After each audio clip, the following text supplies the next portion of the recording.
නමෝ තස්සේ භගවතෝ අරහතෝ සම්මා සම්බුද්දස්සේ නමෝ තස්සේ භගවතෝ අරහතෝ සම්මා සම්බුද්දස්සේ නමෝ තස්සේ භගවතෝ අරහතෝ සම්මා සම්බුද්දස්සේ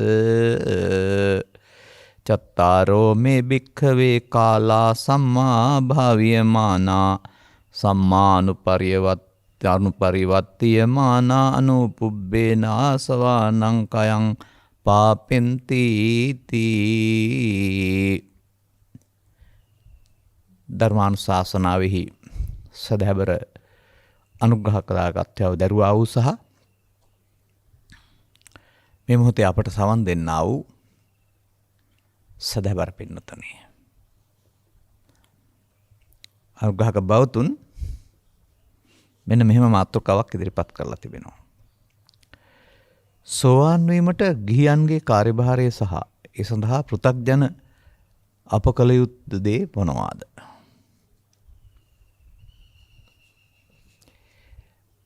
ඔබ පසුගිය දිනක අප විසින් මේ මාලිකාවට ඉදිරිපත් කළ නාග සූත්‍රය සවන් දුන්නා නම් කරන්න ඕන කාරණා ටිකක තිබුණා. අපි අද වෙනත් පාරකින් හොයා ගනිමු. ඒක තිබෙනවා රජ්ජුරුවන්ගේ ඇතා පළමුව අසනවා, දෙවෙනුව නසනවා, තුන්වෙනුව ඉවසනවා, හතරවෙනුව යනවා කියලා.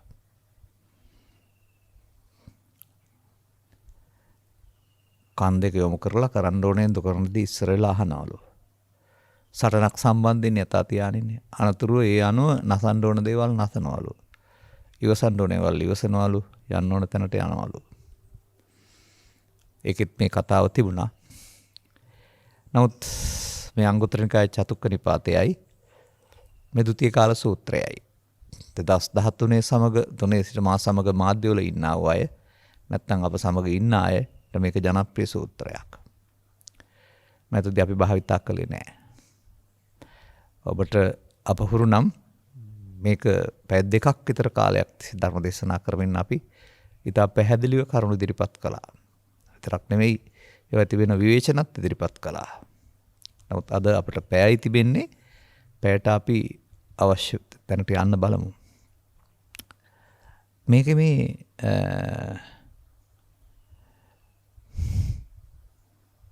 ගිහියන් සහ පෘථග්ජනය කියන වචනේ පොඩ්ඩක් වෙනස් කරගන්න. ගිහියන් හෝ පැවිද්දන්, හොරුන් හෝ තක්කඩියන්, මිනිමරුවන් ඕන කෙනෙක්. නම් පෘථග්ජන නම් තමයි. මොකද මේ අංගුලිමාල කියන්නේ සිල් රැක කෙනෙක් නෙවෙයිනේ. හොරු 500 කියන්නේ සිල් රැක කෙනෙක් නෙවෙයිනේ. තඹට දාටික චෝරයා කියන සිල් රැක කෙනෙක් නෙවෙයිනේ. එතකොට සුනීත සෝපාකලා කියන්නේ සිල් රැක්ක අය නෙවෙයිනේ. ඉගෙන ගත්ත අයත් නෙවෙයිනේ. අනෙහිම මේ හිරු එළිය වැටෙනකොට මෝරාපු මාළු පිපෙනවා වගේ ඔබ පිටුපස තියෙනවා නම් සංසාරික ගෙනා පුරුද්ද මේක අවදි වෙන්න හේතුවක් වෙනවා සද්ධර්මය අහන්න ලැබෙන එක. අපි වුණත් අතීතයට ගිහින් බැලුවොත් එහෙම පාරම්පරික බෞද්ධ වෙලා හිටියට පින් කරනයන් එහාට මොනම අවබෝධයක්වත් අපිට තිබුණේ නැහැ. ඉස්කෝලේ බුද්ධාගම පොතෙන් දැනගත්ත දේ හම්පසලේ බුද්ධාගමෙන් දැනගත්ත දේ අරුණාම. නමුත් අපට කිසියම් අවදි බවක් ඇති වෙනවා. අන්තර අපි හොයනවා. අන්න වගේ ඔබටත් අපට සවන් දෙන තොල දෙවිට මෙන්න මේ තියෙන කාරණාවල විශේෂත්වය වැටහෙන්න පුළුවන්කමක් තිබෙනවා.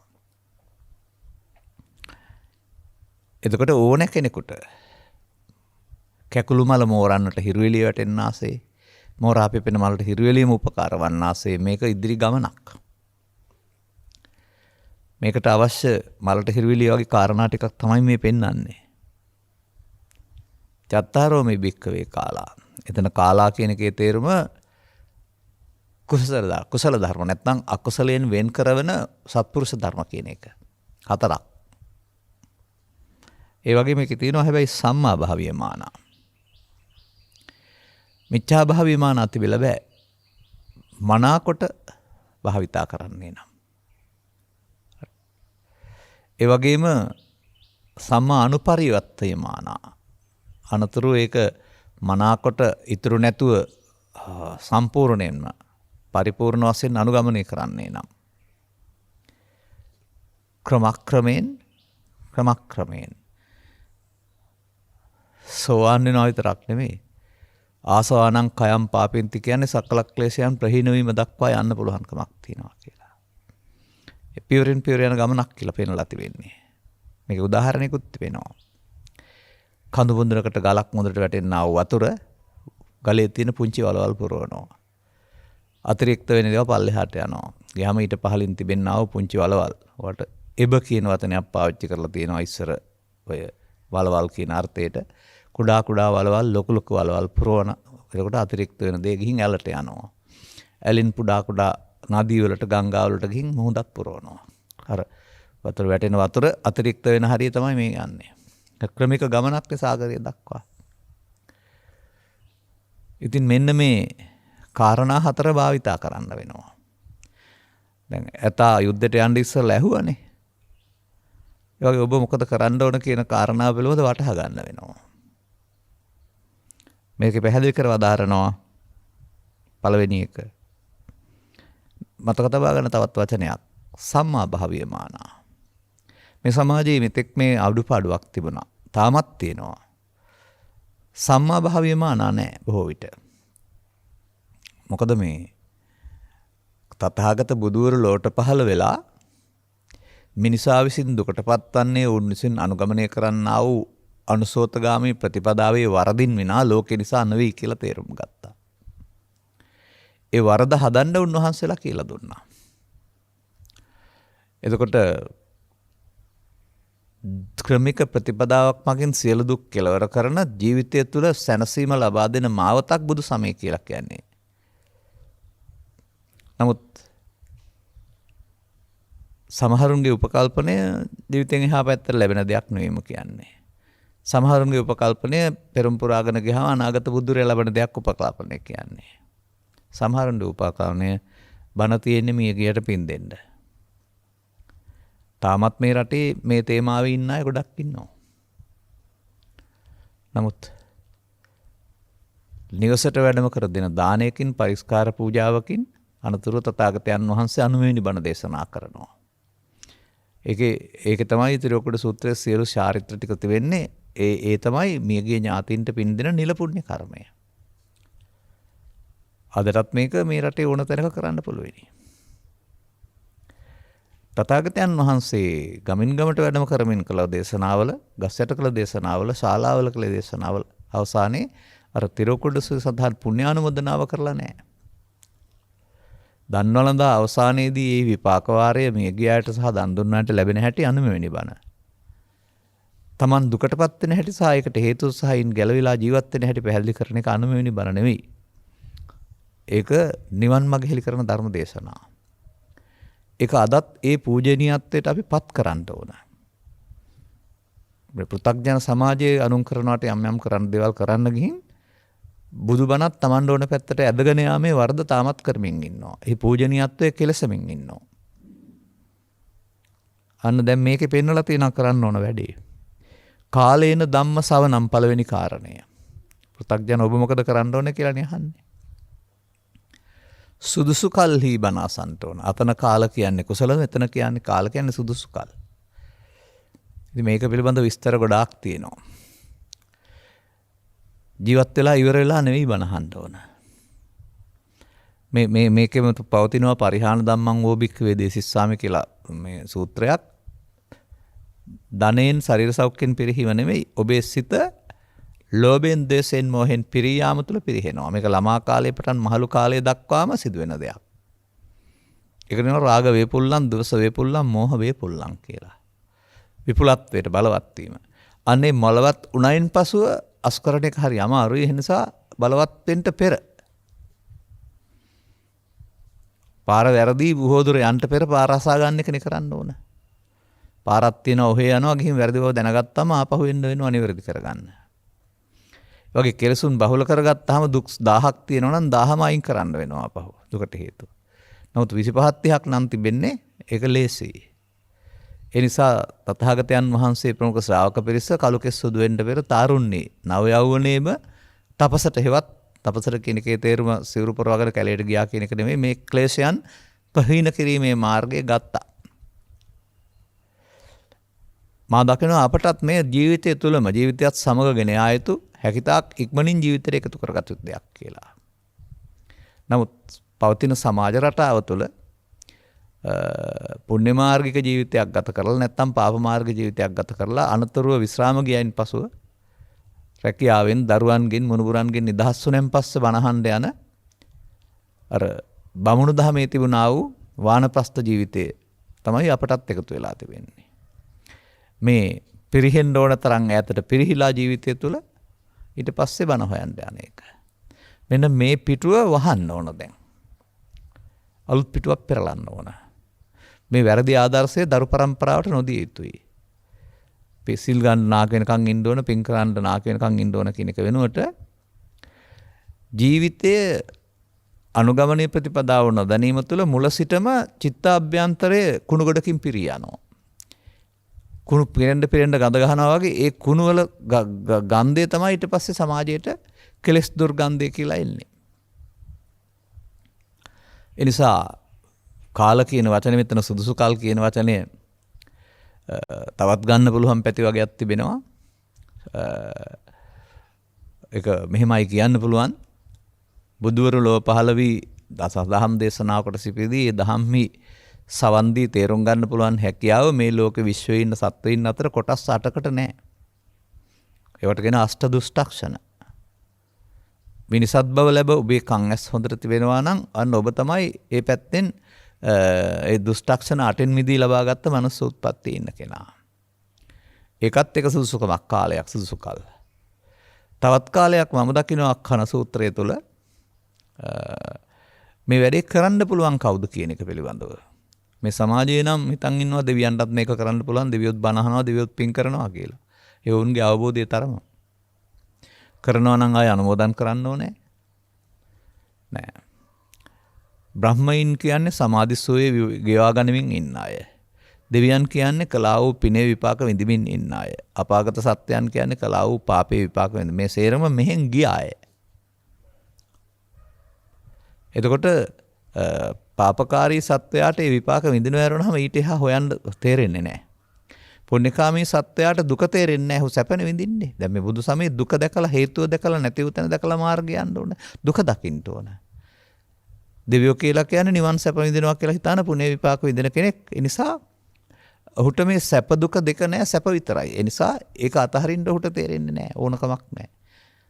බැලුනේ හුලම් බැස්සහම බිම වැටෙනවා වගේ පින් ඉවරුනහම එන්න වෙනවා යරුනහම මේක සමාජයට මම කියමින් ඉන්නවා මේ ශන සූත්‍රයේ ආශ්‍රයෙන්. නමුත් තාමත් වෙනස් වෙමින් තියෙනවා යරුනහම පරණ අදහස් වල ඉන්න අය ඉන්නවා.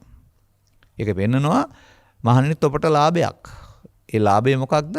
අන්න අර දුක් සහගත තැනත් නෙවෙයි, සැප සහගතත් නෙවෙයි, සැප දුක දෙක එනවා වෙනස් වෙනවා. අන්න ඒ දෙකේදී සැප අහිමීමම දුක, දුක එන එකම දුක, දුක හේතුව නැති උතන මාර්ගය ගන්න පුළුවන්කම තිබෙන්නේ ඒවා එන කාරණාවලදී ඒවා එන්නේ මිනිස්සුන්ට දකින්න පුළුවන්කමක් තියෙන්නේ. අන්න ඒක තමයි ඒ මොහොතේ ඒයින් මිදෙන්න, ඒට එකතු නොවෙන්න ශන සම්පatti කියන්නේ ඒකයි. මේක දැන්වත් තේරුම් ගන්නවා නම් හොඳයි. පින හොඳයි, පිනෙන් පරලෝක ගිහින් දෙවියන් අතර ඉන්න එකත් හොඳයි. අබුද්ධෝත්පාදයක හෝ බණ තේරෙන්නේ නැත්නම්. නමුත් එහෙ ගිහින් බණ අහලා නිවන් දකින්න හරි භාවනා කරන්න හරි හිතනවා නම් එහෙම උගන්නන අයගේ, එහෙම හිතන අයගේ පරිකල්පන ශක්තිය ටිකක් පරීක්ෂා කරලා බලන්න. මේ මම පෙන්නපු කාරණා අනුව මේක මේ අනිවාර්යෙන් බුදු සමය තුල දුක දැකලා, හේතුව දැකලා, නැති උතන දැකලා මාර්ගය යන්න ඕන. එතකොට දුක දකින්න නැති කෙනෙක් දෙවියෝ කියලා කියන්නේ. ඔය පෙන්නන්නේ අපි මේ සක්කායෙන් මිදලා ඉන්නවා කියලා හිතන් හිටිය කියලා බුදුන් වහන්සේට වදාරලා තිබෙන්නේ. එතකොට අපාගත සත්ත්ව කොට්ටාසය කියලා කියන්නේ තේරුම් කරගන්න බැරි කෙනෙක්. මේ දෙකට අතර ඉන්න මැදුම්, මේ දෙකම තිබෙන ඒ දෙක තේරුම් අරගෙන වීරිය කරන්න පුළුවන් කෙනෙක් අපි. එහෙනම් ඔබ තේරුම් ගන්න ඕන කුමක්ද මේ සුදුසු කල? ඇස්කම් දුර්වල වෙන්න පෙර, ශරීර ශක්තිය දුර්වල වෙන්න පෙර, එහෙම නැත්නම් ජීවිතයේ රාග, දේශ, මෝහ විපුලත්වයට පත්වීමට පෙර. තථාගතයන් වහන්සේ නම් වදාරනවා 3 වයසෙන් 1 වයසකදී කියලා. කිරිසප්පයාගේ කාලේ වළංගු කරන්නේ නොතේරෙන බැවින්. ඊට පස්සේ නව යෞවනයේ, භද්‍ර යෞවනයේ, අග්‍ර යෞවනයේ කියන වචන තුන යටතේ අවුරුදු 15 පමණ පටන් 65 70 80 දක්වා යෞවනයට සීමාවක් නැහැ. සමහරු 120ක් ජීවත් වෙනවා නම් 60 80 දක්වාමත් යෞවනයේ. නමුත් 80න් මහලු වෙලා මිය යනවා නම් සමහරට 60 70 වෙනකන් යෞවනයේ අර ඇස් නොපෙනෙන, කන් නැසෙන, වාඩි වෙලා ඉන්න බැරි, තේරුම් ගන්න බැරි කාලේ එනකොට යෞවනයේ පැන්නා. යමක් කළ හැකි කාලය. නමුත් මේකෙත් වඩාත් වටින්නේ මුලින්. මෙතන නෙවෙයි මේ සමාජයේ ඉන්නේ. මේ සමාජයේ පෙළගස්වා තිබෙන්නේ එබඳු රාග, දේශ, මෝහ විපුලත්වයට පත් නොවන ප්‍රතිපදාවක ගමන් කරන්න නෙවෙයි, විපුලත්වයට පත් වෙන තරඟකාරී ප්‍රතිපදාවක යන්න. ලෝකය විශේෂයෙන් බෞද්ධ වුණත් අපේ රටත් විශේෂයෙන් සකස් කරලා තිබෙන්නේ තරඟකාරීත්වය තුළ ජීවිතය කියන්නේ ආර්ථිකය පමණයි. ආධ්‍යාත්මිකයක් නැහැ කියලා හිතාන. ඒ සඳහා උගතෙක් සල්ලි වැඩිපුර හොයාගන්නා උගතෙක් බවට පත් වෙන බාහිර උගත්කම මුල් තැන දීලා මේක කරන්න යාම තුළ ඇතිවෙනා වූ තරඟකාරීත්වය තුළ ඇතිවෙනා වූ පරිහානිය විපාක උගතාටත් නුගතාටත් හැමෝටම සිද්ධ වෙනවා කියන කාරණාව නොදන්න අය තමයි මේක සකස් කරලා තිබෙන්නේ. වහාම වෙනස් වෙ යුතු දෙයක්. මොකද වඩාත් වැදගත් වෙන්නේ මිනිසාගේ දුක් සංසිඳීම සඳහා බාහිරයට වඩා ආධ්‍යාත්මිකය. ආධ්‍යාත්මිකය ප්‍රවේශම් කරන්න ඕන. ආධ්‍යාත්මික පරිහානියටපත් නොකරන්න ඕන. ඒ කියන්නේ වෙන්නන්නේ පරිහාන ධම්මං හෝ භික්ඛවේ දේසිස්සාමි කියලා. මොකද්ද පරිහීම? රාග හේවත් ලෝභය, දෝෂ හේවත් තරහව, මෝහ හේවත් මොලාව ක්‍රමයෙන් බලවත් වීම. ළමා කාලයේ පටන් මහලු කාලයේ තව බලවත් වීම පරිහාමක් වශයෙන් පෙන්ලා තිබෙනවා. නමුත් අපරිහාන ධම්මං කියන එකේ පෙන්වනවා මේ තියෙන එක තුනී කර ගැනීම අපරිහාන. එහෙනම් අර තුනී කිරීමක් කරන්න තියෙනවානේ. විශාල ගොඩක් තුනී කරනවට වඩා පුංචි ගොඩක් තුනී කරන එක ලේසියි. ඒ නිසා ජීවිතේ ලෝකෙත් එක්කලා ඇලීම් ගැටීම් ඇතු කරගෙන දුකටපත් වෙන්නට පෙර දුකටපත් වෙන ආකාරය පිළිබඳ තේරුම් ගැනීම කාලේන ධම්ම ශ්‍රවණ. මොකද්ද මේකෙන් කියන්නේ? ස්ත්‍රී පුරුෂ ගිහි පැවිදි ભેදයෙන් තොරව මේ ලෝකෙත් එක්කලා ජීවත් වෙන්න යාමේදී, ලෝකේ හඳුනා ගැනීමේදී රූප, ශබ්ද, ගන්ධ, රස, ස්පර්ශ වශයෙන් ලෝකේ හඳුනා ගන්න දීලා තියෙනවා. ඒකට ආගමක් නැහැ. ඒවා හඳුනා ගැනීමේදී අපි ඒවට ගන්න අරමුණු කියලා කියනවා. මේ අරමුණු සම්බන්ධයෙන් ගත් කල අපට ලබා දෙන්නා වූ ඇතැම් සෝයක් හිතා නිසා කාමසුඛය කියලා කියනවා ඒකට. මේක යලි යලිත් ඉඳීමේ ඕනකමක් ඇති වෙලා ඒකට ඇලෙනවා. යම් කාරණා නිසා ඔබට අපහසුාවක් ඇති වෙනවා, පීඩාවක්, දුකක්. ඔබ ඒක එපා කියලා කියනවා. මෙන්න මේ විදිහට මේ ලෝකෙත් සමග මුලින් ඇලීමක් ගැටීමක් නැතිව තිබූ පුංචි දරුවා අනතුරුව ඇලෙන්න ගැටෙන්න පටන් අරන් මේ ඇලීම ගැටීම දුරදිග ගෙනියනවා. ඔබ වෙනයි, ලෝකය වෙනයි. මතක තබා ගන්න. ඔබ ලෝකෙට එවලා තිබෙන්නේ ලෝකේ හඳුනාකට ජීවත් වෙන්න ඇරුණාම ඇලිලා ගැටිලා දුක් විඳින්න නෙවෙයි. ඔබ මේ ඇලීම ගැටීම තුළ ලෝකයේ දුකක් බවට පත් කරගන්නවා. ලෝකයේ දුකින් පිරිතනක් බවට, අප්‍රසන්නතරක් බවට පත් කරගන්නවා. නමුත් ලෝකයේ නිවුණ තැනක් බුදුන් රහතුන්ට. එතකොට කොහොමද ලෝකයේ නිවුණ තැනක් වෙන්නේ? ඒ අයට ඔබට දුකක් සහිත නැත්නම් ලෝකෙ දෙහිනා. නිවුණ තැන තියෙන්නේත් ලෝකෙමයි, බලන්න දෙයක් නෑ ආය. රතන සූත්‍රයේ පෙන්වන්නේ මේ නොමිලේලත් නිවන් සැප වළඳනවා කියලා. ලද්දා මුදා නිබ්බුතින් ගුඤ්ජමානා. මෙරණ නිවන් සැප වළඳනවා කියලා නෑනේ. මේ මාර්ගයට ගත්ත අය අන්න එහෙම ලෝකයේ නිවුණ තැනක් බවට පත් කරන්නට ලෝකෙ වෙනස් කරන්න ඕන නෑ. ලෝකෙ රුචි පරිදි වෙනස් වෙයි ඒ ආකාරයට. ඔබේ චින්තනය වෙනස් කරන්න වෙනවා. අනොබේ චින්තනය තුළ සිදුවන වරදක් තමයි මේ ධර්ම ශ්‍රවණයෙන් පෙන්වන්නේ. ඔබ අවුරුදු 60ක් 70ක් 80ක් ජීවත් වෙන පුද්ගලයෙක් වශයෙන් දැක්කට ඔබ පසු කරනු ලබන්නේ මොහොතින් මොහොත. වාහනයක් කිලෝමීටර් 100ක් යන්න ගියාපම කණු පහු කරන්නේ එක. 100ම එකපාර පහු කරන්නේ නැහැ. අන්න ඒ වගේ ඔබ පසු කරන්නේ අවුරුද්ද මාසය සතිය දිනේ දින පැය විනාඩිය තත්පරය ජීවිතය ගෙවියන්නෙත් අන්නේ විදිහට මොහොතින් මොහොත කියන එක. ඒ මොහොත පිළිබඳ අවධානය යොමු කරන්න බුදුහාමුදුරුවෝ වදාරන්නේ. ඒ මොහොත අතීතය නෙවෙයි අනාගතය නෙවෙයි ඔබ ජීවත් වෙන මේ මොහොත. මේ මොහොතේ සිදුවෙන වරදක් නිසා තමයි ඔබ මේ දුකට පත්වන්නේ. අන්න ඒකට තමයි පමාද විහාරය කියන්නේ. Tamanගේ පමාද විහාරිත්තේ මොකක්ද කියලා තේරුම් ගන්න එක තමයි ධර්ම ශ්‍රවණය කියලා කියන්නේ. නමුත් එබඳු තමා පිළිබඳ කරන ගවේෂණයක් පිළිබඳ ධර්ම දේශනා අපේ ළමා කාලය තුල අපට අහන්න ලැබුණේ නැහැ. ඒ විදිහට ධර්ම දේශනා කියලා කියන්නේ ඔය නාට්‍ය සංගීත සම්දර්ශන වගේම අහතා බලා සතුටු වෙන්න ඕන දෙයක්. ජාතක කතාවක් චරිත කතාවක් අහලා එදා සිද්ධ වෙච්ච සිද්ධියක් විස්තර කරනවා ගාතාවක් ආශ්‍රයෙන් ඕක අහලා ගෙදර යන්න ඕන. එහෙම නැත්නම් තව එහාට පියවරක් වශයෙන් යම් තිබිච්ච සූත්‍ර දේශනා රංගනයෙන් ඉදිරිපත් කරනවා. නාලාගිරි දමනය, ආලෝක දමනය, අඟුලිමාල දමනය. ඔබ දැකලා තියෙනවද? මම නම් ළමා කාලේ දැකලත් තියෙනවා. මොකද ඒ කරන්නේ? තලු මරනවා පරණ වෙච්ච දෙයක්. අවුරුදු 2600කට 700කට ඉස්සර සිදුවන දෙයක් තලු මරනවාද?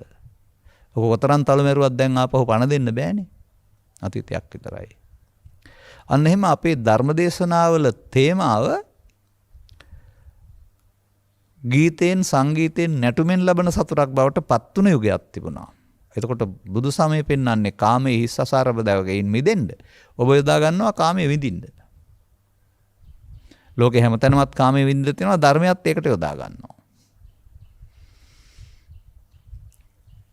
නමුත් ඔබ පිළිබඳ ගවේෂණයක් මේක. මම මතක් කරනවා මෙහෙම. පසුගිය දවස්වල මතක් කළා. වසර 2700ක් පුරා ලංකාව තුළ ඉන්දියාව තුළ ලෝකෙ තුළ සිදුවන වූ බුදු සමයේ විකාශනයන් පිළිබඳව විවිධ විෂයන් තිබෙනවා. මේ සියල්ල දන්නවා. තම තමන්ගේ ශේස්ත්‍රයෙන් තමහට ආචාර්ය උපාධිය දක්වා. බුද්ධ චරිතය, බුදු ධර්මය, ශාසන ඉතිහාසය, බෞද්ධ සංස්කෘතිය, බෞද්ධ ශිෂ්ටාචාරය, පුරාවිද්‍යාව සහ ඇතුළත් තවත් දේවල්. වැලගිය තැන් මුලගිය තැන් කටපාඩම් කරගත්තාම කියන්න පුළුවනි. මහ විශාල දැනුම් සම්භාරයක්. හැබැයි ඔබ ගැන මොකුත් දන්නේ නැහැ. ඔය එකක්වත් දැනගෙන ඉන්න ඕන නෑ. මේ ධර්ම සම්පූර්ණ මේ සූත්‍ර දේශනා ඔබ ගැන. සලායතන කියන්නේ පොත්වල තියෙන දේවල් ඇයි කනයි නාසය දිවයි කයනේ. ඒක සලායතන වර්ගය කියන්නේ මේ 6 ආශ්‍රයෙන් දේශනා කළා කියන එකනේ. කන්දක කියන්නේ බාහිර ලෝකේ තියෙන දෙයක්. ඔබේ ඇසේ කනේ නාසයේ පහළ වෙන දෙයක් නේ ස්කන්ධ කියලා කියන්නේ. ඒ ස්කන්ධ වරද්දා ගන්න හැටි, සලායතන වලට අහු වෙන හැටි පළමුව දේශනා කරනවා. ලෝකෙට අහු වෙන හැටි නැත්නම් දුකට අහු වෙන හැටි. එනිසා අර සියල්ල අතීත ගත වුණ දේවල්, අනාගතේ ලැබෙන්න ඕන දේවල්, අනාගත බුදුන් පහළ වෙන හැටි මේ මොකක්වත් දැනගන්න මහන්සි වෙන්න ඕන නෑ.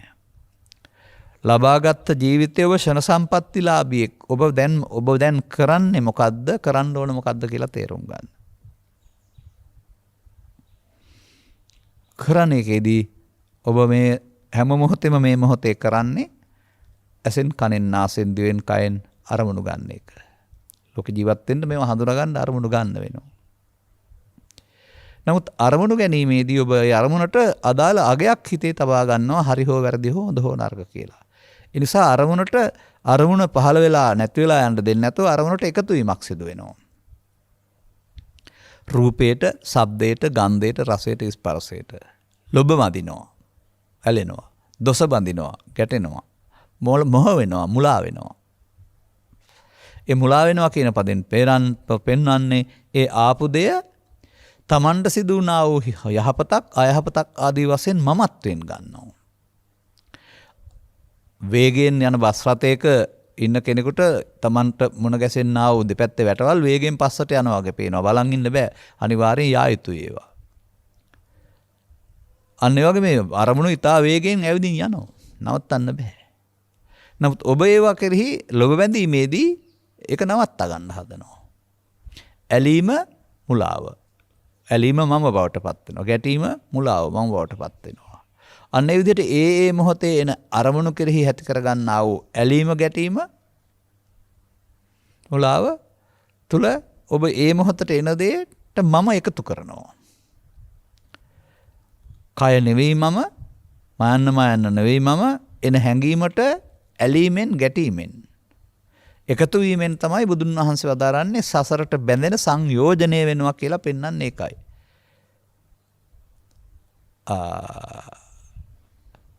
මේ අරමුණ ඇහි රූපය, කනේ ශබ්දේ, නාසයේ ගන්ධය කියලා එහෙමත් ගන්න පුළුවෙනි.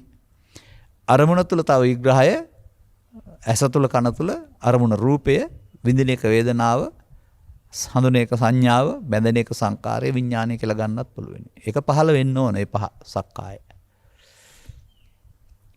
එතකොට ඒ අන්න සක්කාය පහළ වෙනවා. නමුත් පෘථග්ජන පුද්ගලයෙක් වශයෙන් ඉගෙන ගන්න ගියත්, හරියම්ම කරන්න ගියත්, පව් කරන්න ගියත්, පින් කරන්න ගියත් සක්කාය දිට්ඨියට බැඳෙන එක වළක්වන්න බෑ. සක්කාය දිට්ඨිය තියෙන්නේ පව තුළ විතරක් නෙවෙයි.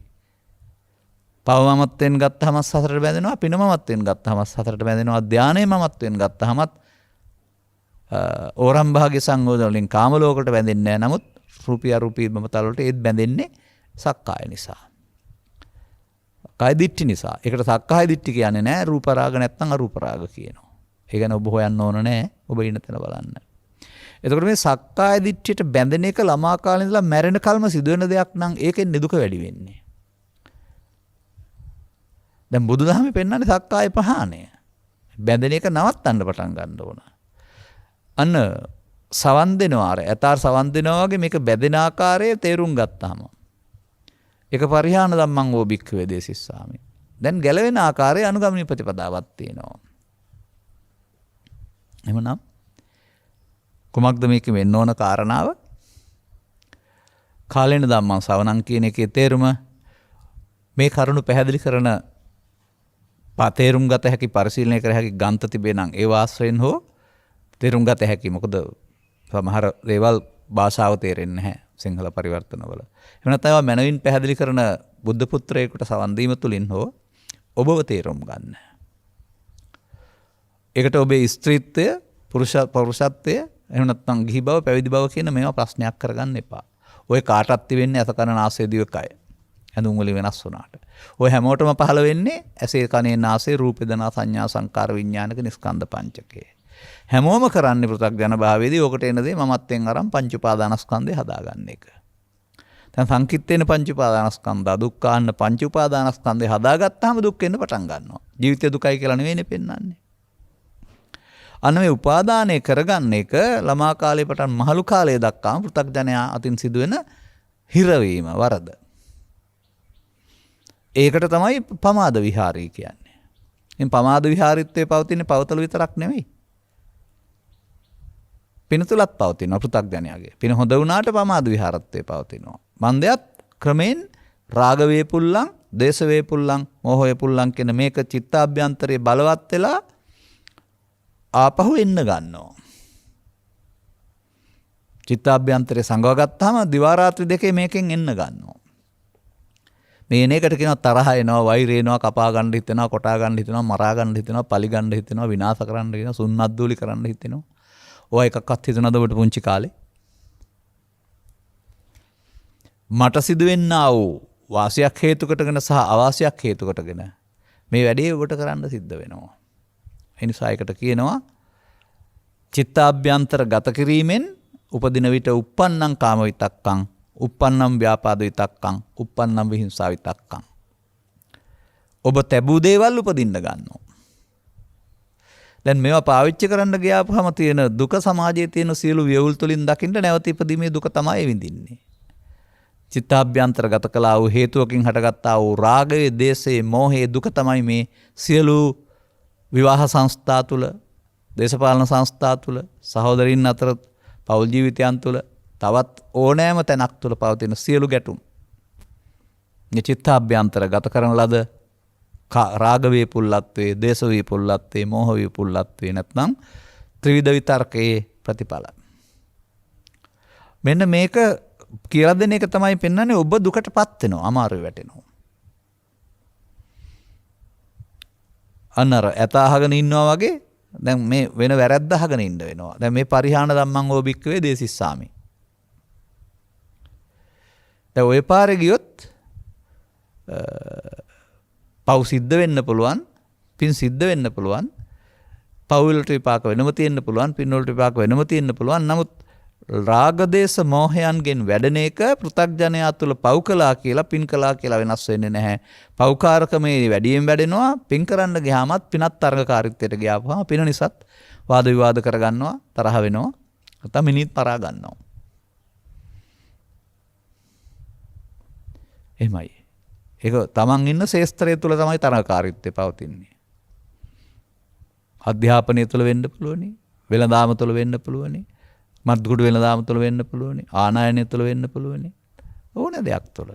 පුණ්‍ය කර්මයන් කිරීම තුළ වෙන්න පුළුවනි, පාප කර්මයන් කිරීම තුළ, පස් වෙළඳාම තුළත් ගහ ගන්නවා. පුණ්‍ය කර්මයන් තරන්න ගිහින් තරඟකාරීත්වයෙන් නොවුනොවුන් දිනන්න යනවා, නැත්නම් තරඟකාරීත්වයට යනවා. එහෙම යම් එකක් තුළ අන් අයට වඩා කියන අර්ථයෙන් තරඟ කරන්න ගියොත් ඒ තරඟකාරීත්වය තුළ තමා අනුන් කියන බෙදීම ඇති වෙනවා. එතකොට තරඟකාරීත්වය තුළ අනුන් පරදන්න, තමන් දිනන්න, අනුන් වනසන්න, තමන් ජය ගන්න. අන්න මමත්වයේ ක්‍රියාව පුළුල් වෙන හැටි. ඒකට ශේස්ත්‍රයක් නැහැ. ඒක කුඩු ශේස්ත්‍රයේ සිට ආගමික ශේස්ත්‍රය දක්වා හැමතැනම පෘථග්ජන සමාජය තුළ පවතිනවා. මෙන්න මේක තේරුම් ගන්න. කොතන කොහේ ගියත් ඔබ විසින් මේ ලෝකේ තියෙන කාරණත් එක්කලා ඇලීමෙන් ගැටීමෙන් චිත්ත අභ්‍යන්තරය කෙලෙසීම තමයි දුක් ගෙනත් දෙන්නේ. චිත්ත සංකලේශා භික්කවේ සත්තා සංකලිස්සanti. ඔබට ඇස කන නාසය දිවකය දුන්නේ කෙලෙසෙන්න නෙවෙයි. ලෝකේ හඳුනාගෙන ජීවත් වෙන අතුරා ජීවත් වෙන්න. නමුත් ඔබ ඒ වයින් නොදන්න කාලේ මෙන්න මෙහෙම වරදක් කරගත්ත නිසා. හෙවත් ඒ මොහොතේ එන දේ සමග ඇලීමෙන් මම හදාගත්ත නිසා, ගැටීමෙන් මම හදාගත්ත නිසා ඔබ ලෝභ මෝහ දේශ මෝහ චිත්තාභ්‍යන්තරයට ගත කළා, එකතු කළා, බලවත් කළා. බලවත් කර තරමට ආපහු හම්බ වෙනකොට එතනින් එනවා. ළමා කාලේ අඩුයි, තරුණ කාලේ වැඩි, මහලු කාලේ හොඳටම වැඩි. ඒක තමයි විසාකාවට ඔදාළ වචනේ පෙන්වන්නේ ඇලෙන ගැටෙන කරුණු 100ක් තිබුණොත් දුක් 100යි. අන්න ලෝකේ නෙවෙයි පවතින්නේ. ලෝකේ තියෙන කාරණා හැමදාම සිදු වෙනවා අටලෝ දහමට අදාළව. ඒවත් සමග ඔබ ඇලෙන්න ගැටෙන්න ගියාපම තමයි ඔබේ හිතේ නැවත ඉපදිලා මේ රාග ගින්න, දේශ ගින්න, මෝහ ගින්න, ජරා ගින්න, ව්‍යාධි ගින්නෙන් ඔබ දවන්නේ. ඒකයි දුක. ඒකට හේතුව අවුව වැස්ස අටලෝ දහම නෙවෙයි. දුකට හේතුව අටලෝ දහම කියලා පෙන්වන්නේ නැහනේ. අර තණ්හා කියන පදෙන් පෙන්වන්නේ ඔබ මේවා සමග ඇලීම, මුලාව, ගැටීම, මුලාව. හෙවත් මමත්වෙන් ගැනීම. අන්න මේ වරද පෘථග්ජන පුද්ගලයා කරමින් ඉන්නවා කියන එක ධර්ම ශ්‍රවණයෙන් තේරුම් ගන්න වෙනවා. අතක තබා ගන්න. එතකොට ඔහුගේ චරිත ලක්ෂණය මඤ්ඤමානෝකෝ බික්ඛු බද්දෝ මාරස්ස. භික්ෂුව මේ ස්කන්ධ පංචයට මමත්වෙන් ගන්නවා නම් පංචස්කන්ධේ පංච උපාදානස්කන්ධයටපත් වෙලා පංච උපාදානස්කන්ධේ නැසෙන්නේ යලි දුක් උපදින්න හේතුවක් චිත්තාභ්‍යන්තරය ගත කරලා. ඒ චිත්තාභ්‍යන්තර ගත කිරීම තමයි නැවත උපදීමේ දුක කියලා කියන්නේ. ඒ කියන්නේ ඔබ පෘථග්ජන පුද්ගලයෙක් වශයෙන් සසර හදනවා. සතරක් තිබෙනවා නෙවෙයි. නැවත උපදින්න තියපුවානේ. මෙලෝ වශයෙන් නැවත උපදිනවා රාග දේශම වශයෙන් ඡය කරගන්න බැරුව ජීවිත අවසානයේ කායත ඇරුණත් ඒවට කියන්නේ කර්ම බීජ කියලා. බීජ පැලවෙනවා. පාප කර්ම බීජත් පැලවෙනවා, පුණ්‍ය කර්ම බීජත් පැලවෙනවා, ධාන කර්ම බීජත් පැලවෙනවා. ශේස්ත්‍රයේ පොඩ්ඩක් වෙනස්. පාප කර්ම බීජ නිසරු කුඹරක පැලවෙනවා මාරයාට අයත්. ඒකට කියනවා අපාය කියලා. පුණ්‍ය කර්ම බීජ ටිකක් සරු කුඹරක පැලවෙනවා. ඒකට කියනවා කාමසුගතිය කියලා. තව ටිකක් හොඳට සරුම කුඹරක පැලවෙනවා. ධාන කර්ම බීජ. ඒකට කියනවා රූපී අරූපී බවතල. මේ කෙත් සියල්ල මාරයාට අයිති. සරුණාට මාරයාට අයිති. මන්දයත් ඒ විපාක වාරයේ ගෙවලා එතනින් චුත වෙන්න වෙනවා. ඒ චුත වෙනකොට උපදින තැන් පිළිබඳව අංගුත්තර නිකායේ ඒකක නිපාතයේ තිබෙනවා. අපි තවත් දවසක විස්තරයක් අරන් බලමු. ඒ තේරුම් ගන්න. අන්න මේ தත්ත්වය ඔබ තේරුම් ගන්න. එහෙනම් මේ අපට වෙනම වෙලාවක් දෙන්නේ නැහැ මේකට. හැම මොහොතම උදා වෙනවා අපට. නැකත කියන එක මොහොතයිනේ. අන්න තථාගතයන් වහන්සේ වදාරනවා මේකෙන් වරදින පුද්ගලයාට මේක විනාශකාරී නැකතක් හැම මොහොතම. වෙනසන නැකතක්. අන්න ඉන් ගැලවෙන්න මේක උදා වෙන එක නැකතක්. ගැලවෙන්නට. එතකොට අපි ඒකට පැහැදිලි කරන්නේ අර ඒ මොහොතට හිතරෙන හැඟීම විසින් ඔබව පාලනය කරනවා. ඔබේ අතපය, කය වචන, කාම විතර්කයේ විසින් පාලනය කරනවා. එතකොට ඒක තුල රිදවන්න, ගමෙන් බැහැර කරන්න, බලය පතරවන්න, අයිති කරගන්න, එහෙම නැත්නම් වෙනසී යන්න කියලා තොইল පවිල් කරන්න, පහම්පත්තු කරන්න, ඔය ඔක්කොම කාම විතර්කයේ වැඩ. ලෝභය අකුසල් කියන්නේ ඒකයි. මේවා සමග තව මරන්න කපන්න හිතන කාරණාව ව්‍යාපාද විතර්කයේ වැඩ. මරණ කපන එක විහිංසාව විතර්කයේ වැඩ. එතකොට ඒ මොහොතේ ඔබ මෙහෙවන්නේ, ඔබේ කය වචන මෙහෙවන්නේ ඔබ විසින් නෙමෙයි, උපදින කාම විතර්කයේ විසින්, ව්‍යාපාද විතර්කයේ විසින්, විහිංසාව විතර්කයේ විසින්. මෙන්න මේ ත්‍රිවිධ විතර්කය ඔබ පාලනය කරනවා. ත්‍රිවිධ විතර්කය ඔබ අත්අඩංගුවට අරන් කියන එක තේරුම් ගන්න. අත්අඩංගුවට ගත්තාම මිදලා යන්න බෑ, දෙපැත්තෙන් බැඳලානේ තියෙන්නේ. අත්අඩංගුවට ගන්නවට වඩා මම කියන්න කැමති ප්‍රාණායපකරුවෙක් වෙලයි කියලා. මේක මේ ඊපෙරේදම උදාහරණයක් වශයෙන් පෙන්වනවා සමාජයේ සිදුවන දෙයක් ආශ්‍රයෙන්. ගුවන් යාන රියදුරුවට පිස්තෝලයක් එල්ල කරලා ඔළුව කුඩු වෙන්න වෙඩි තියනවා. මං කියන තැන ගෙන්චි නැත්තම් ඉතින් යන්න ඕනේ යා. අත්අඩංගුවේ. තව ඔළුවේ තුන් පැත්තට පිස්තෝල 3ක් එල්ල කළොත් එහෙම හරවන්නවත් බෑ. අනිත් වගේ ඔබේ නිදහස සීමා කරන්න කාම විතර්කයේ, ව්‍යාපාද විතර්කයේ, විහිංසාව විතර්කයේ නැවති පිස්තෝල 3 ඔබේ ඔළුවට එල්ල වෙලා ඔබේ බුද්ධියට. ඔබෙහි අත්අඩංගුවේ ඉන්නේ. ඒගොල්ලෝ කියන දේ කරනවා යරුණාම ඔබේ විමුක්තිය සඳහා කරන්න ඔබට තේරෙන්නේ නැහැ යමක්. මේක තමයි පිස්සු ලෝකේ හැටි. තථාගත බුදු පියාණන් වහන්සේ දේශනා 100 ගණනක මේකේ වදාරලා ඇති. මෙන්න මේ ත්‍රිවිධ විතර්කයට අහු වුණොත් ඔබ දුකටපත් වෙනවා. මේ ත්‍රිවිධ විතර්කයෙන් මිදීම ආගමික ජීවිතයයි කියලා. ඒ ත්‍රිවිධ විතර්ක පහළ වෙන වෙලාව බලන් ඉඳලා ඒකට එකතු වෙන එක සංසාරයේ සමේ ජීවිතයේ කරපු වැරද්ද. ඒ අත්අඩංගුවේ. ඔබත් දුකටපත් වෙනවා, සමාජයත් දුකට ගෙනත් දෙනවා. ඉතින් මේ පිළිබඳ විස්තර ඉදිරිපත් කරන්න අත මට කාලයක් නැහැ. කාම විතර්කේ භාවිතා කළ අය දුකටපත් වෙලා ඉන්න හැටි. ව්‍යාපාද විතර්කේ භාවිතා කළ අය සමාජයට දුක් දෙන හැටි, Taman පශ්චාත්තාපයටපත් වෙන හැටි. විහිංසාව විතර්කේ භාවිතා කළ අය යන මං නැතුව ඉන්න හැටි, නැත්තම් පරලෝක ගිහින් ඉන්න හැටි. ওই පුවත්පත්වල සිදුවෙන්නා වූ හොරමැරකම්, කොල්ලකෑම්, අපරාධ, මිනිමැරුම්, ඝාතන කියන කාරණා ටිකක් කියවලා බලන්න. ඒවා පිටිපස්ස පුද්ගලයෝ ඉන්නවා කියලා ඔබ දැක්කට ධර්මානුකූලව බැලුවොත් එහෙම හැම එකක්ම කරලා තියෙන්නේ ඒ මිනිස්සුන්ගේ හිත්ති බලවත් වුණා වූ මේ ත්‍රිවිධ විතර්කය. එහෙනම් ත්‍රිවිධ විතර්කයේ ලෝකයට දුක්ගෙන දේ. නමුත් ත්‍රිවිධ විතර්කයේ ලෝකෙන් බැහැර කරන්න බෑ. ත්‍රිවිධ විතර්කයේ හටගන්නේ ලෝකෙ නෙවෙයි, ඔබේ සිතේ. ඔබේ සිතින්නේ බැහැර කරන්න වෙනවා. අන්න උදෑසන අවදී තම තමන්ගේ මිදුල අතුගා ගන්න විට ලෝකෙම සුද්ධ වේ.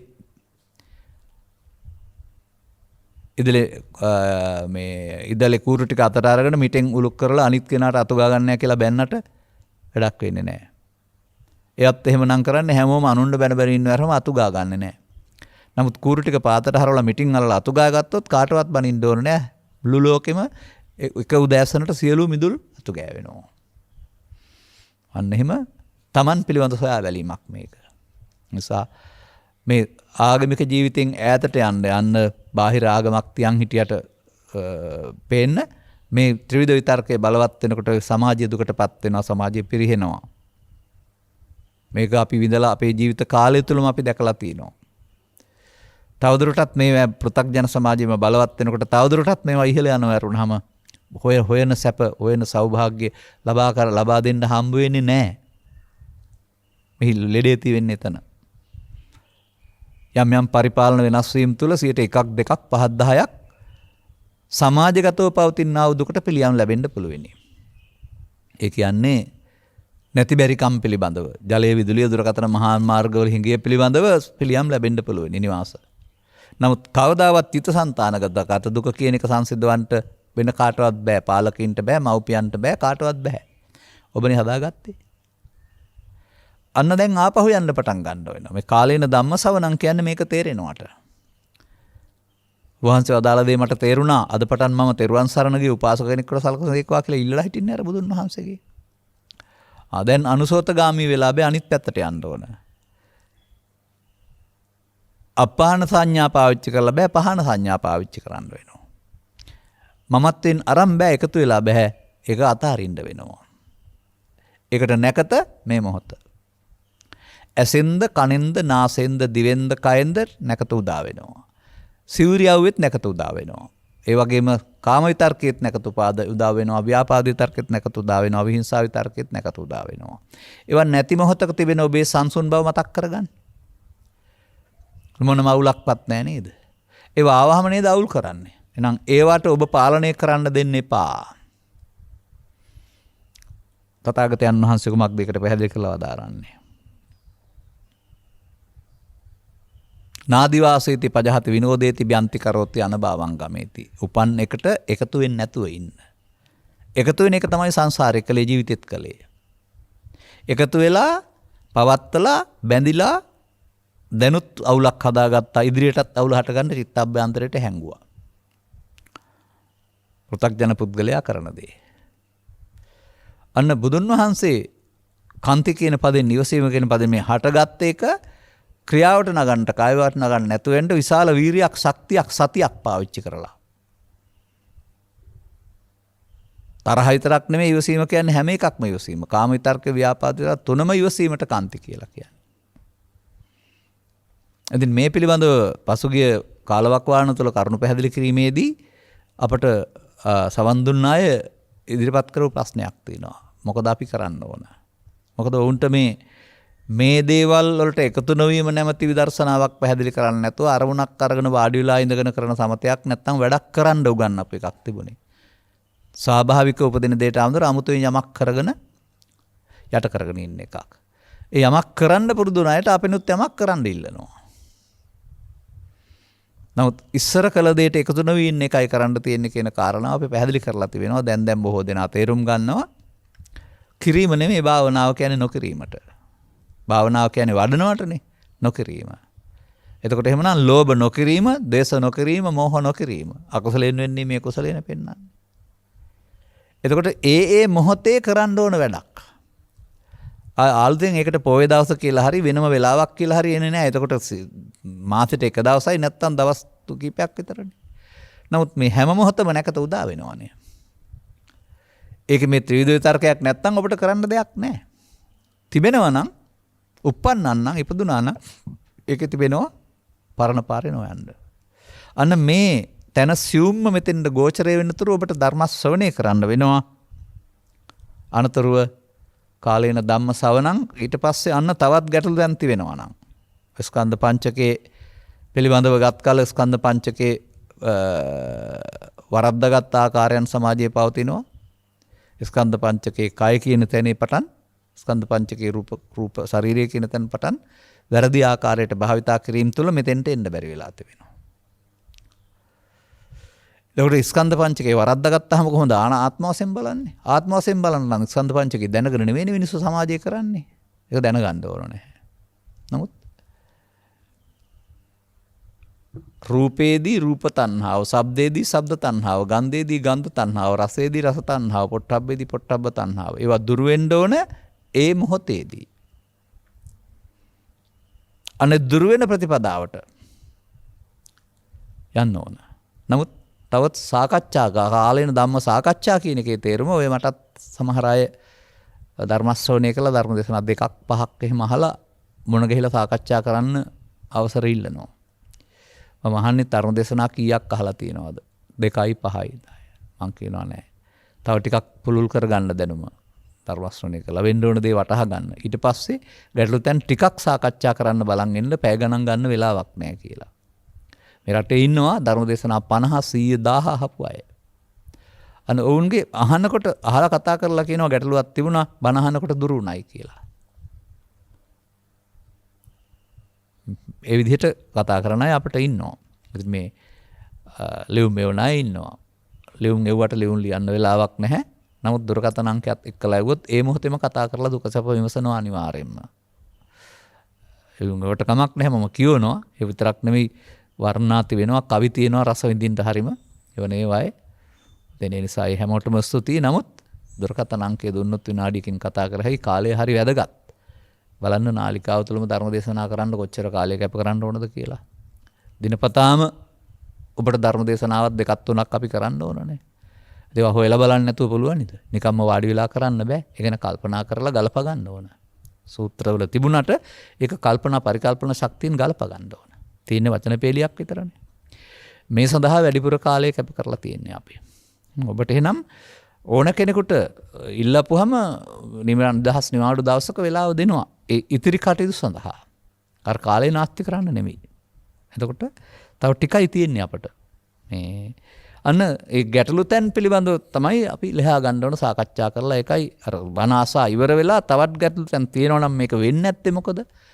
මේ අතහැරීම සිදු වෙන්නේ නැත්තේ මොකක්ද? මේ නාදිවාසීති කරන්න බැරි අය. නැත්නම් පංච උපාදානස්කන්ධයේ අනිත්‍ය දුක්ඛ අනාත්ම වශයෙන් බලපුවම සෝවාන් සකෘදාගාමි අනාගාමි අරිහත් වෙනවා කියලා බුදුරජාණන් වහන්සේ වදාරලා තිනවා. අපිට ඒක නොවන්නේ ඇයි? බුදුන් වහන්සේ වැරදි නිසාද අපි වැරදි නිසාද කියලා හොයාගන්න. එම් පංච උපාදානස්කන්ධය අනිත්‍ය කියන්නේ වතු පිටිවල ඉර කඩන් වල හරක බාන වල කෙස් වල දත් වල මල් වල අනිත්‍ය නෙවෙයිනේ. ඕක බැලුවට හරියන්නේ නැහැනේ. පංච උපාදානස්කන්ධය අනාගත වර්තමාන ඵල සහ වර්තමාන හේතු වශයෙන් එකතු කිරීම නිත්සුකාත් වශයෙන් බැලීම. ඒකට එකතු නොවීමනේ අනිත්‍ය කියන්නේ. නොනින් දකින අනිත්‍යයක් කරනවා පංච උපාදානස්කන්ධේ එකතු නොවීමෙන් බලන අනිත්‍ය කරනවා වෙන අනිත්‍යයක් තියෙනවද ත්‍රිපිටකේ? කවුරු ඉගන්නුවත් වෙන අනිත්‍යයක් ඉගන්නුවත් වැරදි. ඉතින් වැරද්දෙන් නිදහස් වෙන්න ඕනේ පාරේ යන්න. මෙන්න මේ විදිහට ඔබට ගැටලු තැන් පිළිබඳ සියුම් තැනකට සාකච්ඡා කරගත්තන් පස්සේ ඔබට අම්මා තාත්තා ඉඩකඩම් වතුපිටි ඇතහැරීම වෙනුවට ඒ ස්කන්ධ පංචකේ ලෝභය, දේශය, මෝහය අතහැරීම කරන හැටි තේරෙනවා. ලෝභක්ඛය, දේශක්ඛය, මෝහක්ඛය. දැන් පටිසෝතගාමී වෙනවා. ඔය පෘථග්ජන භාවය ඉවරයි ඔක තේරුණා නම්. පෘථග්ජන භාවයේ මගේ ආත්ම කොට ගනිමින් එකතු කරන පැත්තට යනවා දැන් අතහැරීම ආරම්භ කරනවා.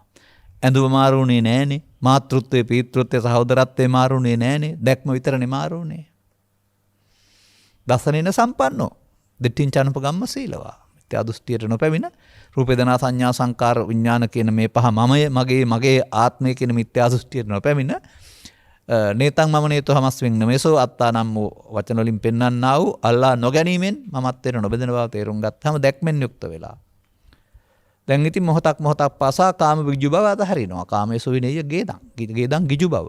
කාමයන් කෙරෙහි පවතිනා වූ ගිජු බව දුක් ගෙනත් දෙනවායි කියලා ඒක සිතුවිල්ලක් බවසෙන් දැකගෙන එකතු නොවීමෙන් අතහරිනවා. ඔන්න ඔය විදිහට කාලේන ධම්මසවණං කාලේන ධම්ම සාකච්ඡා කියන කාරණා දෙක ඉස්සර වුණාම ඊට පස්සේ කාලේන සමතෝ කාලේන විපස්සනා. සමත කියන පදයට තියෙනවා සමත භාවනා කියන වචනෙන් අරගෙන සමාධියක් හදාගෙන ඒක මුල් කොටගෙන භාවනා කරන්න ඕනයි කියලා. මම එහෙම දකිනවා. රූපාවචර අරූපාවචර ධානලාභීන් බුද්ධ කාලේ හිටියා. ඔවුන් ඒ සමාධිය හදාගත්තාම ඔවුන්ට විදර්ශනා කරන්න ඕනේ සමාධිය ඇරුණා වෙන මොකක්වත් නෙමෙයි.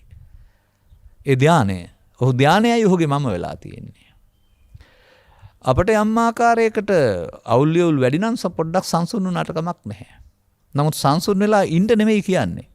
මොකද මේ uppannam කාමිතක්කම් ඒවා උපදින්න ඕනේ. උපදිනකොට දකින්න සිහියක් තියෙන්න වෙනවා. ඒ නිසා කිසියම් ආකාරයක සමත කියන පදයට මේකෙමත් තියෙනවා ඕන නම් මම පෙන්වන්නම් මේකෙන් තමයි ඒක පෙන්නුවේ. මෙහෙමයි තිබෙන්නේ කාලේන සමතෝ කියන එකේ එක දාලා තිබෙනවා. හරිද? මේ අංගුත්තර නිකායේ චතුක්ක නිපාතයේ 272 පිටුව සමතෝ කියන පදයට එක දාලා තිබෙනවා. යටින් එක යටතේ ලියලා තියෙනවා සම්මර්ෂණය එවත් මරම්ම දේශේ නැත්තම් බුරුම සංගායනාවේ පිටකේ පියන්නා වූ අර්ථය සමතය කියන එකේ තේරුම සම්මස්සන ඥානය කියලා. මේක මෙහෙම තියෙන බව මම වගේ දේශනාවල කිව්වා දැන් තැනත් එක්කලා කියනවා. එහෙනම් සමතය කියන එකේ තේරුම කෙලෙස් යටපත් කිරීම කියලා ගන්න එපා. මේ පිළිබඳව සම්මර්ෂණ ඥානය. එමත් නැත්නම් තවත් එකක් තියෙනවා. සෝවාන් වීම කියන්නේ සමතයක්. සකෘදාගාමී සමතයක්. අනාගාමී සමතයක්. ඒ කියන්නේ මාර්ගඵලලාභීත්වය ඒ තැන ඉඳගෙන ඊළඟ අරමුණු විදර්ශනා කරන්න ඕන. සමතේ පාදකට විදර්ශනා වැඩිම කියන එකේ තේරුම එහෙම ඇරුණාම සමාධියක් හදාන පැයක් විතර ඒකට වෙලා ඉන්න එක කියලා හිතන්න එපා. අරමුණු වෙන්නේ නැත්නම් කරන්න විදර්ශනාවක් නැහැ නේ අරමුණු වෙන්න ඕන. නමුත් සීල සූත්‍රයේ සඳහන් වෙනවා සෝවාන් පුද්ගලයා, සකෘදාගාමී පුද්ගලයා, අනාගාමී පුද්ගලයා මොකද කරන්න ඕන? අන්න නැවතත් පංච උපාදානස්කන්ධය පහළ වෙනවා කියන්නේ තවත් තියෙන කාම විතර්ක, ව්‍යාපාද විතර්ක, විහිංසා විතර්ක එනවා. ඉතින් ඒකට එකතු වෙන්න කියලා තියෙන්නේ. ඒ නිසා මේ සමතේ කියන පදේ තේරුම යම් ආකාරයේ සංසිඳීම. එතකොට සෝවාන් පුද්ගලයා ගාව ලෝකෝත්තර පළවෙනි ධානය තියෙනවා. සකෘදාගාමී පුද්ගලයා ලෝකෝත්තර දෙවෙනි ධානය තියෙනවා. ඒ සමතයක්. එහෙම නැත්නම් විතක් විචාර ප්‍රීතිසුඛ එකක් සහිත පළවෙනි දෙවෙනි තුන්වෙනි හතරවෙනි පස්වෙනි කියලා ධාන පහකට බෙදලා තිබෙන අතකලිමතාන යෝගීන් ගියා වූ ධාන ටික ගන්න එපා මේකට.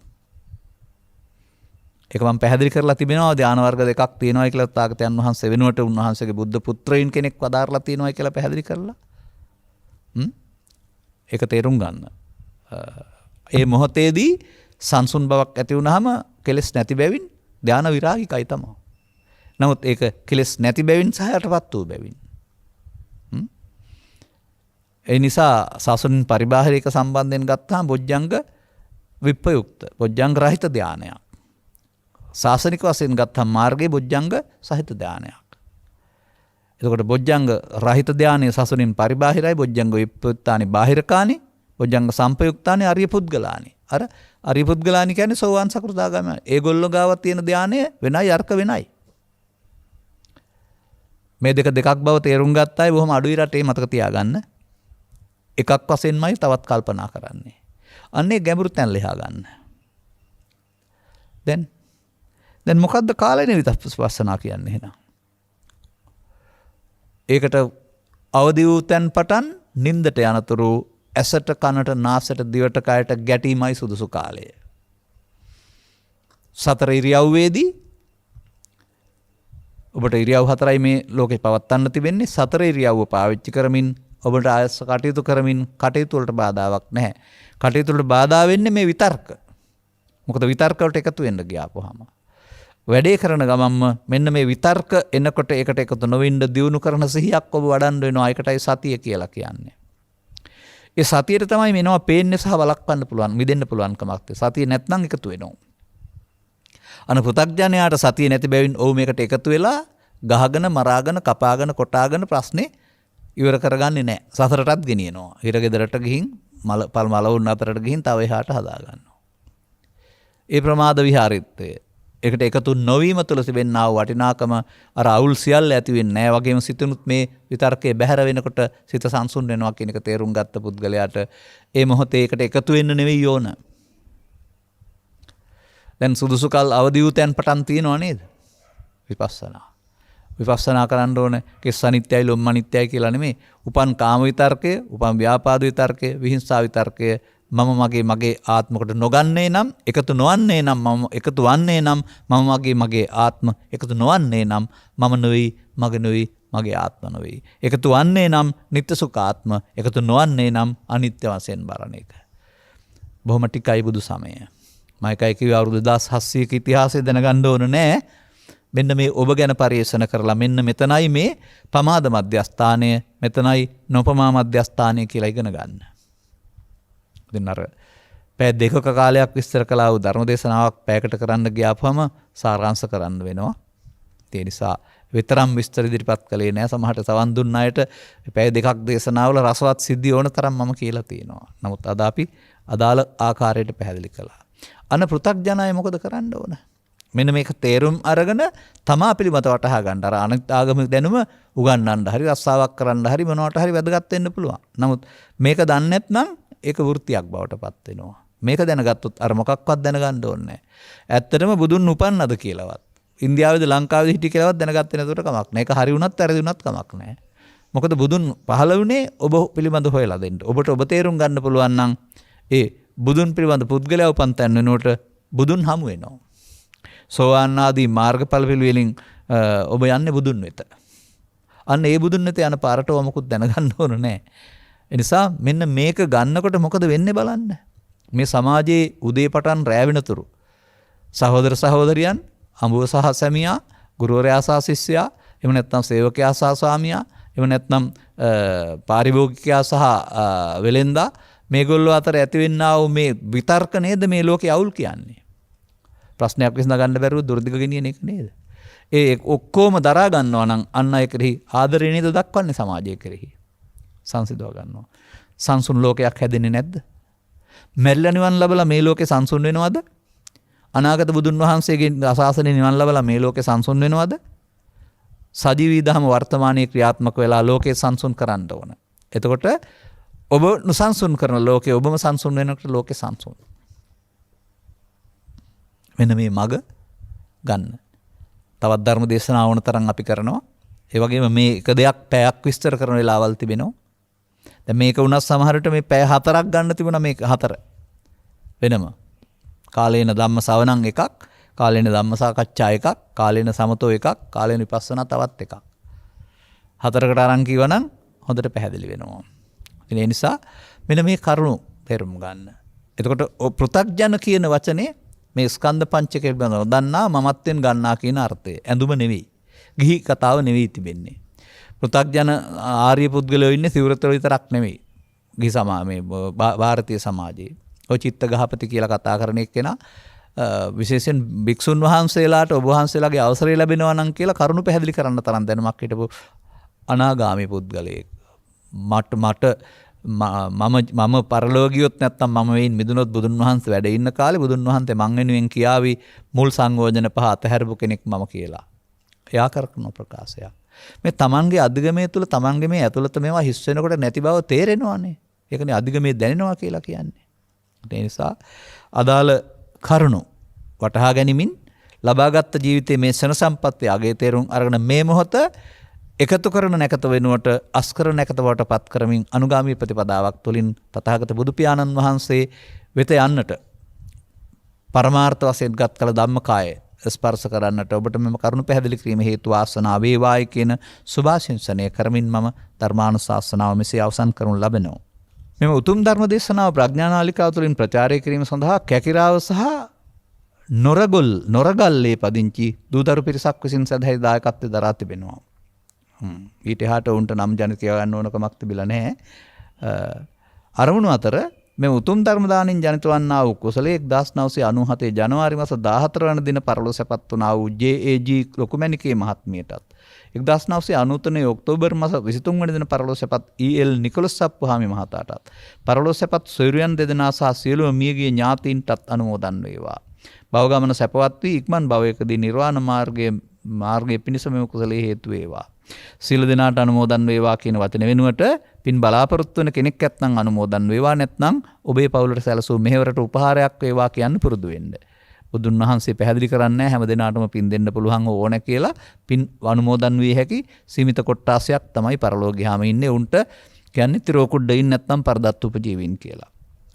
ඉහළ හකමුවේ පදිංචිව සිට පරලෝ සැපත් වන්නට යෙදුන ධනවර්ධන බණ්ඩාර මහතා සහ මහත්මියටත් එම පවුලේ මියගිය සියලුම ඥාතීන්ටත් නොරගල්ල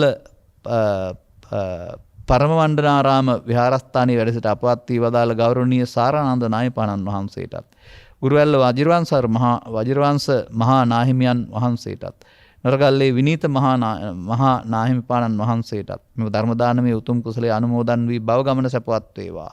මේ ගෞතම බුදු සසුනේ උතුම් නිවනින් සැනසීම පිණිස මේ කුසලානිසංසය මහෝපකාරී වේවා. ගෞරවනීය දේශකයන් වහන්සේට නිදුක් නිරෝගී සුවපත් භාවයේ සහ චිරජීවනයේ සැලසේවා. මේ උතුම් ධර්ම දානයේ පිණිස දායකත්වයේ දරූ සෑම දෙනාටත් එම පවුලේ සියලු දෙනාටත් ලෝකවාසී සියලු දෙනාටත් මේ උතුම් පුණ්‍ය කුසලයේ අත්පත් වී නිදුක් නිරෝගී සුවපත් භාවයේ චිරජීවනයේ සැලසේවා. සෑම සියලු දෙනාටම ඉක්මන් භවයකදී සියලු සංසාරික දුක්ඛයන්ගෙන් අත මිදී උතුම් නිර්වාණ මාර්ගයේ පූර්ණේ පිණිස මෙම පින් හේතු වේවා. මම නම් ඉතින් කියනවා තේරුම් ගන්න පුළුවන් අයට ඉහාත්ම හෙවත් මේ ජීවිතේදීම මේක වේවායි කියලා. ඉටුවේ හැටි ඔබ හැමදිනාගේ පැතුම් සපිරේවා කියන අතර අනුග්‍රහක වස්වාසුන් කටකතුලා ඔබටත් මෙම කරුණු තේරුම් ගැනීම තුළ මේ පෘථග්ජන භාවයට ආයුබෝවන් කියා ආරි භාව තුළ ජීවන ගමන ගෙන යන්නට මෙම කරුණු පැහැදිලි කිරීම හේතු ආසනාව වේවා. සබ්බයුත්තේ වජ්ජන්තු සබ්බ රෝගෝ විනස්සතු මාතේ බවත් අන්තරායෝ සුඛී දීර්ඝායුකෝ භව හැම දිනාටම තෙරුවන් සරණයි. රාගක්ඛයෝ නිබ්බානං